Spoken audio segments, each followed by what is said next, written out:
रिक्षा आणि टॅक्सी चालकांना ठाणे, मुंबई महानगरात 1 मे पासून मराठी सक्ती केल्यानंतर काही रिक्षा टॅक्सी चालकांच्या संघटनांनी या निर्णयास विरोध दर्शवलाय.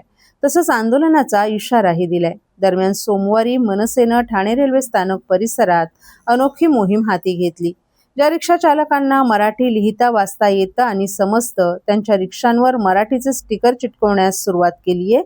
या माझ्या रिक्षात बसा असा आशय या स्टिकरवर आहे. त्यास रिक्षा चालकांचाही चांगला प्रतिसाद मिळाला.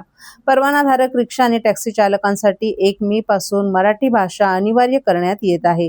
मराठी लिहिता आणि वाचता न येणाऱ्यांचं तसंच मराठी भाषेचं ज्ञान नसलेल्यांचे वाहन परवाने रद्द करण्यात येतील असा इशारा परिवहन मंत्री प्रताप सरनाईक यांनी घेतलाय. या निर्णयानंतर ज्या परप्रांतीय रिक्षा चालक किंवा टॅक्सी चालकांना मराठी भाषा येत नाही त्यांच्या अडचणी वाढणार आहेत. दरम्यान या निर्णयास काही रिक्षा टॅक्सी चालकांच्या संघटनांनी विरोध दर्शवला असून आंदोलनाचा इशारा दिलाय. मनसेनं देखील संघटनांविरोधात आक्रमक पवित्रा घेण्यास सुरुवात केली आहे.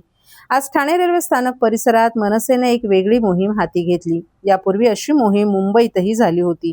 ठाणे रेल्वे स्थानक परिसरातून किमान 7 ते 8 लाख प्रवासी ये-जा करतात. ठाणे रेल्वे स्थानकाच्या पश्चिमेला मीटरच्या रिक्षासाठी सॅटिस पुलाखाली स्वतंत्र थांबा आहे. या थांब्यावर मनसेच्या पदाधिकाऱ्यांनी मोहीम घेतली. ज्या रिक्षा चालकांना मराठी समजते तसंच जे रिक्षा चालक मराठी आहेत त्यांच्या रिक्षांवर मनसेनं स्टिकर चिटकवण्यास सुरुवात केली आहे.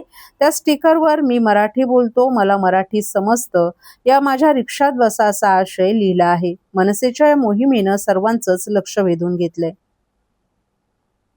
मला वाटतं 20-25 वर्ष इथे राहतोय आणि ते रिक्षाचे व्यवसाय करतो. आम्हाला काही प्रॉब्लेम नाही, मराठी बोलायला आम्हाला मराठी कळतं, मराठी बोलते, व्यवस्थित बोलतो, काय प्रॉब्लेम नाही. काय संपवण्याचं काय प्रॉब्लेम नाही, आम्ही संपवण्याचं करणार नाही. जे रिक्षा चालक विरोध करतायत त्यांना काय संदेश द्याल तुमच्या माध्यमातून? काय संदेश आहे, मराठी बोलायला काय होतं, शिका, मराठी शिका. नाही त्याचं तर शिका, कोण जबरदस्ती करतो पण शिकून घ्या ना तुम्ही. इथे धंदा व्यवसाय आपण करतो तर आपण तर भाषा तर शिकायलाच पाहिजे ना.